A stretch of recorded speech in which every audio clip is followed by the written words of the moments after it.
Hey y'all, Moses here. I wanted to do this quick introduction to the PUBG Breakdown series. Now, this is something I've been wanting to do for quite some time, and I think will bridge the gap between my gameplay videos and the guide videos that I typically do or have done in the past. So what this is a breakdown of a specific round of mine or someone else's where I just kind of sprinkle in information and voiceover that illustrates concepts that might not fit into a specific guide video and might not be apparent if you're just watching a VOD of mine or the stream itself. So the idea here is learning and understanding and kind of for my own benefit talking through a round as I make decisions. So I'm looking for your feedback. Please leave a comment after you're done watching the video. Let me know what you thought. Let me know what you'd like to see in the future. That's basically the overview. I hope you enjoy it. And without further ado, here's an ad before the video. Skins.cash is a skins marketplace where you can instantly sell your CSGO, Dota, and PUBG skins and get paid immediately. Skins.cash uses a variety of payment methods, has a huge amount of positive ratings on sites like Trustpilot, and is by far the simplest and fastest way to get rid of unwanted skins. If you use the referral link down below, you'll get a 3% bonus on all your sales. So if you're trying to offload your vast collection of skirts, or if the Banana Man lifestyle just isn't for you, head to skins.cash and get paid today. All right, so we're jumping in here after the loot phase. I'm in the military base, and I'm in generally pretty good shape. I've got my level 2 gear all set. I've got the SCAR and the Mini as my primary and secondary weapons, both relatively well kitted. Now, what I'm trying to do here with this gear strategy is maintain ammunition synergy, so I don't need to carry more than one ammo type, which is nice just from an inventory management perspective. Keeping your inventory nice and clean is generally pretty good, making sure you have the right ammo for the right gun and in the right amounts. So I'm going to try and take this crate. It's a little bit hot as I contest it, so I'll let you watch on from here. Don't headshot me, bro. He's at the top of the hill. I just don't have the... Keep shooting, sweetie. I just want to find out where you are. I don't have a long-range scope.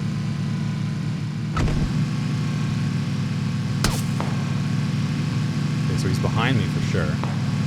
He's on the top of the hill, but I just don't have the ability to shoot back at him right now. And I don't have the helmet to shoot back at him either, but whatever. Got what we wanted. And for those of you like, why did you take the groza? Didn't have time, and I didn't want to change my ammo type. So in this situation, I'm trying to bridge camp the guy that was shooting at me at the crate. I have to assume that he has the groza, so I'm just kind of waiting for him to deliver it to me over this bridge. Now, I land a couple of hits as he gets across, but as I approach, even though he's super hurt as far as I know, he has that groza. So keeping your distance with someone who's potentially dangerous in that way is super important to understand. Same thing with shotguns or otherwise, close range deadly weapons. Try and make it an aim battle at distance and try not to go head to head with a groza when given the opportunity to avoid that kind of situation.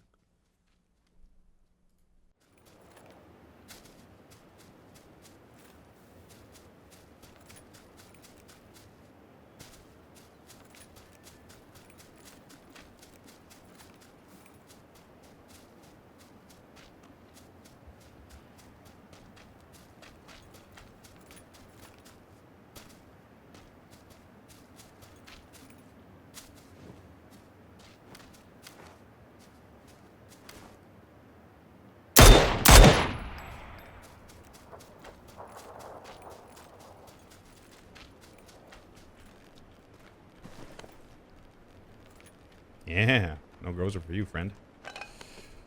Okay, so at this point I could potentially switch, which I think I probably will. The Ghillie here is a definite game changer. Now, I don't necessarily recommend proning in fields while dressed as a Ghillie, but the idea is that you can basically make cover wherever you are because you generally blend in better. Now, the level 3 helmet is arguably the best item in the game from a pound-for-pound benefit standpoint, but the Ghillie isn't far behind. So using it to your advantage when you have it, either by laying in the grass or around bushes is, obviously the way it's supposed to be used. and nets you some easy kills from time to time.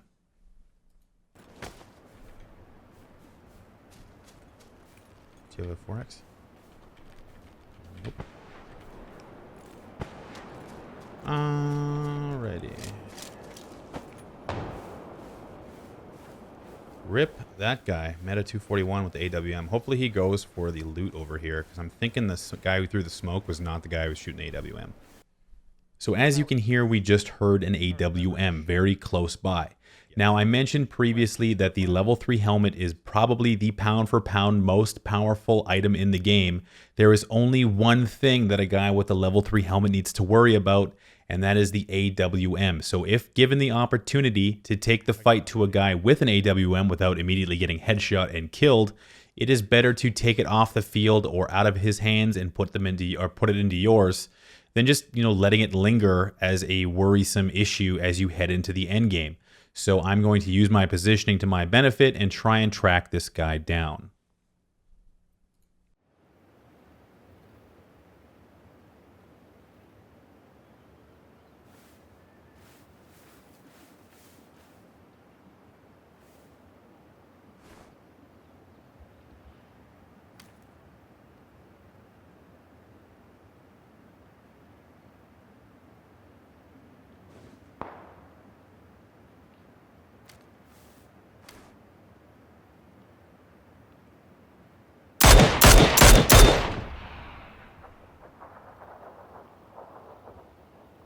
Allow me to get this.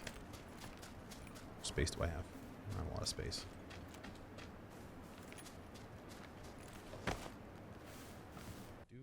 So this is basically the dream at this point. I'm collecting an AWM off this corpse. I've already got a groza. I've got a ghillie. And I'm going to take this level 3 helmet as well. Essentially, I have the best, if not close to the best gear in the game. So this is where a lot of players seem to falter, is this pressure of having really good gear. Believe me, I suffer from it as well. That first house with the AR suppressor in it in the early game, or the AWM with the 8X and the silencer in the mid game, or even finding yourself in a position like this in the end game. You have to rely on the same things that got you to this point, which is your positioning and decision making. We'll take some of this. We'll ditch all of that.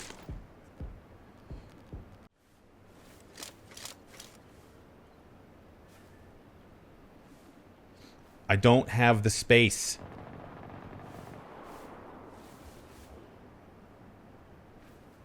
Was that a vector kill in the late game? What world are we living in? Just a brief note on this specific positioning. I don't have a ton of cover, but I do have a great amount of visibility. Now, I'm looking outward to the circle. I have audio information as to where players will be coming from. So I can kind of see players coming into the zone from that direction, both up the hill, into the trees, and down the hill. So maintaining good visibility is pretty much equal to having good cover. It depends on your comfort level, but I kind of prefer visibility.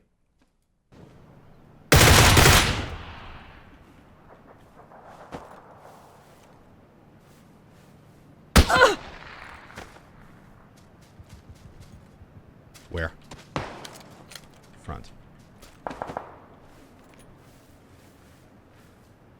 How you react to gunfire is very important, especially in the late game. So I've been spotted by a guy with a Kar 98. He shot me, and I immediately tried to evade down into cover away from where I just saw that Jeep pull into the zone. Now, people are in the movement stage at this phase while the circle transitions. So maintaining some level of composure and not straying too far from where you were safe a minute ago is kind of important. Now, I don't know for certain that I'm safe down the hill, but I do know that where I was before was in visibility of that guy with the Kar 98. So I know kind of what's in the field, and this is something you should consider as well. Listening to the gunshots and looking at the kill feed to see who has what and where as the game progresses into the very late stages, so you can anticipate how to move and where to put yourself so you're not at risk to the strengths of the gear of the other people around you. K98, guys. I have probably the best gear in the game right now. I will mess this up. I need you guys to recognize that before it happens. All right, so we're in the top 3. My preference in the top 3 is not to kill the second to last guy. It gives more audio information to the potential last enemy and can mean that they can outposition you based on that audio information to get an idea as to where you are. Your gunfire, their gunfire, they'll have a very informed idea as to where to go and find you. So if possible, try to let them fight each other and then try to clean up. So let's watch it, and I'll explain some other key factors as this part progresses. Circle's on the move.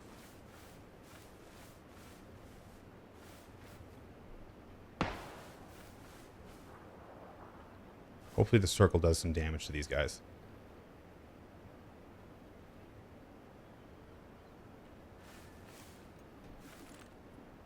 He's got to be shooting at him up here. He's got to be up here. Maybe at this tree.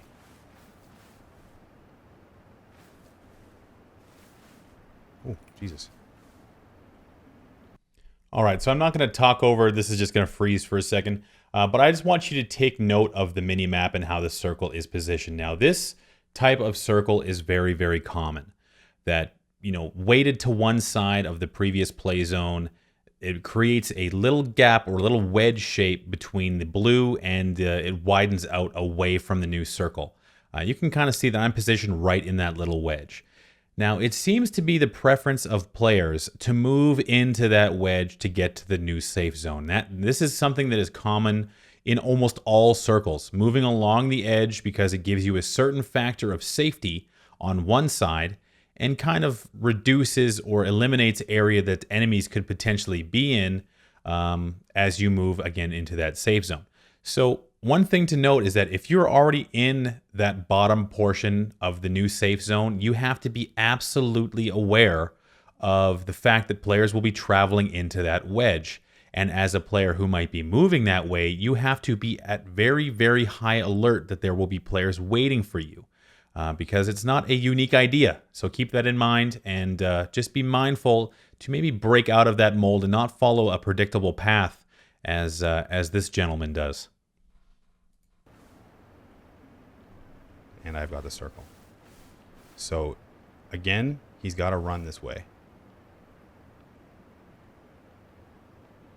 But so will the other guy. I have to be quick here.